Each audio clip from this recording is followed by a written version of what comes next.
From advertising to software as a service to data. Across all of our programs and clients, we've seen a 55 to 65% open rate. Getting brands authentically integrated into content performs better than TV advertising. Typical lifespan of an article is about 24 to 36 hours. If we're reaching out to the right person with the right message and a clear call to action, then it's just a matter of timing. Welcome to the MarTech Podcast, a Ben J. Schaap LLC production. In this podcast, you'll hear the stories of world-class marketers that use technology to drive business results and achieve career success. We'll unearth the real-world experiences of some of the brightest minds in the marketing and technology space so you can learn the tools, tips, and tricks they've learned along the way. Now here's the host of the MarTech Podcast, Benjamin Shapiro. Welcome back to the last episode of Analytics Week on the MarTech Podcast. This week, we've been doing a deep dive into a subject matter that's critically important to marketers in every industry, business, and channel of marketing: analytics. So far this week, we've talked about the basic framework and infrastructure for analytics, the best practices for data capture, how to keep your data clean, what are the best tools for data processing and visualization. So if you missed the majority of Analytics Week, go ahead and go back, give it a listen. It's totally worth it. You may want to check those episodes out. That said, today we're going to talk about what part of your analytics infrastructure you really should own and what part you should be outsourcing. Joining us for Analytics Week is Jenn Sturgill, who's the founder of Analytics Angels, an analytics agency that helps businesses better extract and understand the information that drives them. Prior to Analytics Angels, Jenn worked at Microsoft and a handful of other agencies and consulting firms before branching out on her own. Jenn has a wealth of information to share related to data capture, management, and reporting, and we're excited to have her as our guest. So here is the last installment of Analytics Week with Jenn Sturgill from Analytics Angels. Jenn, welcome back to the MarTech Podcast. We made it to the end of the Analytics Week. Congratulations.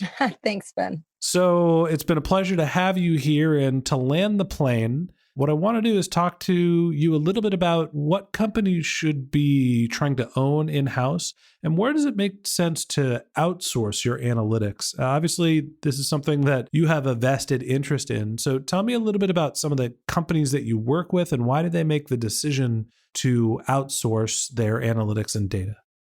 There's different kinds of companies that need an analytics arm that don't quite have it, or they have a really well-developed digital marketing team, but they don't have a specified analytics individual contributor. So some of the teams I work with are like tech startups interested in custom reporting that need a measurement strategy. They need help with smaller, shorter term, but impactful projects. They understand the notion that data is important, but they don't really have the time or expertise to put it all together and tell a story. So they need some help to organize, normalize, and aggregate their data points, and we would help them do that.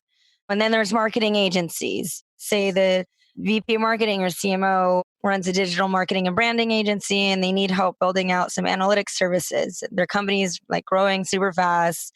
They haven't fully developed their marketing analytics, and they need to hire an external vendor to help with client work and shape their data culture and solutions. So anyone would probably look to bring someone on so that they can focus on actually growing their business and build it with confidence and have someone help.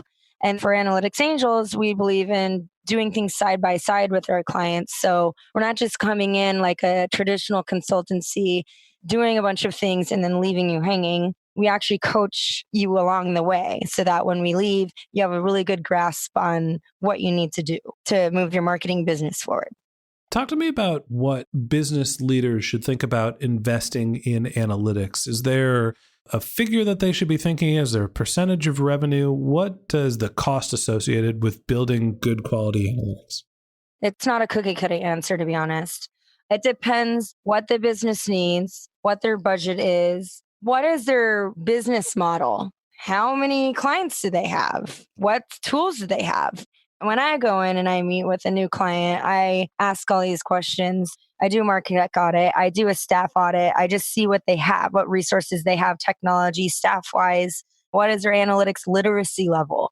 And then that kind of depends on then what the project actually is. And that will help us at least figure out where we need to start. And then I've seen projects be anywhere from $5,000 for like Google Analytics implementation because that's all they can handle right now because their analytics literacy is super low, to needing a database built out for the marketing team that connects customer data across all platforms and customer journey points, be $500,000. I mean, it just depends what the company needs and is ready for. Obviously, it's a broad topic and there's going to be a range of needs for various customers. Tell me, when do you recommend that a marketer start looking to outsource analytics? Is there a certain level of scale, or when you start seeing specific problems that it's time to start bringing in an expert? Well, more often than not, they give the marketing analytics duties to whoever's an analyst in their organization. Like I've seen marketing analytics duties get passed on to a financial analyst, but your financial analyst has their hand in so many different parts of the business already. It's not their forte. And I've also seen the content team and people that are more creative taking on stuff like this because there's just no bandwidth. I think that trying to get ahead of that and not putting it on people that already don't have bandwidth or it's not their specific expertise, getting ahead of that and be more proactive instead of waiting for things to break and just your reports aren't working, you're not getting your insights on time. I think getting ahead of that is your best option. And there's different kinds of red flags. Don't have a marketing analyst or technologist. No one in the marketing ops department has time. Sales ops isn't communicating well with marketing ops. I mean, there's just different kinds of red flags you can notice.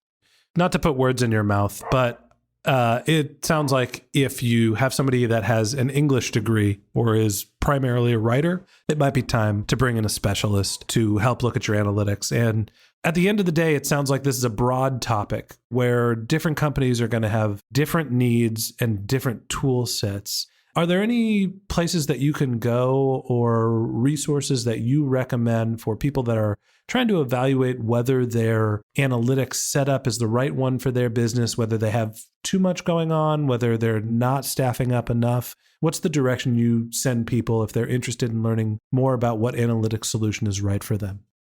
I actually have a few favorite analytics blogs, but I'm a big fan of knowledge sharing and just learning, professional development.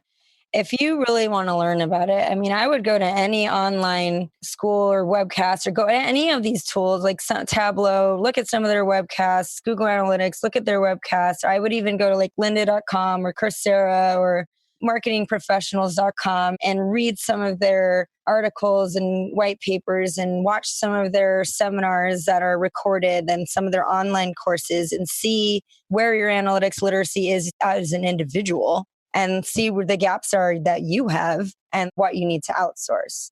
Even I, every fall, love to do professional development. And I think it's a great way to evaluate where your gaps are and what you do need to outsource.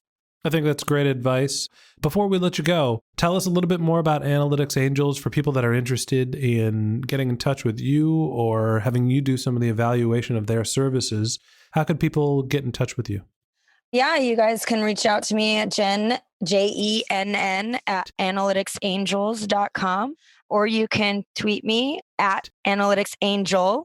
It's Angel with no S for that one because it's just me you're speaking with. And then again, just Analytics Angels was founded in 2015 to help companies reach their modern marketing potential, really. Our mission is to move clients into a better and healthier modern marketing culture and to think of measurement and analytics as an integral part of every business decision. And we employ a comprehensive data-driven approach that fuels our every interaction and objective with our clients and partners. We were jazzed about marketing analytics and technology. We've been doing it since 2009. And we also love to give back and mentor industries and individuals new to analytics. Every year, we actually do a little bit of pro bono time giving marketing analytics advice to nonprofits and other smaller organizations. So, just reach out, email or Twitter.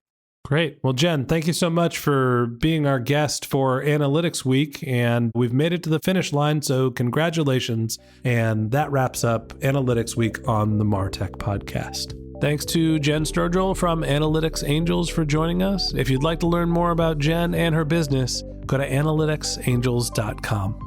If you're a subscriber to the MarTech podcast, thanks for being a member of our community. If you have any questions, comments, if you'd like to be a guest on the show, feel free to click the Contact Us link in our show notes or reach out on Twitter or LinkedIn. My company handle is Ben J. Shap, LLC, or you can reach out on my personal handle, which is Ben J. Shap, BenJShap.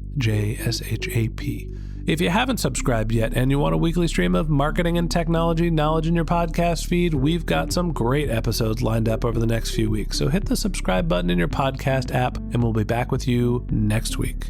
Okay, that's it for today and for Analytics Week. So thanks for joining us. And until next time, my advice is to just focus on keeping your customers happy.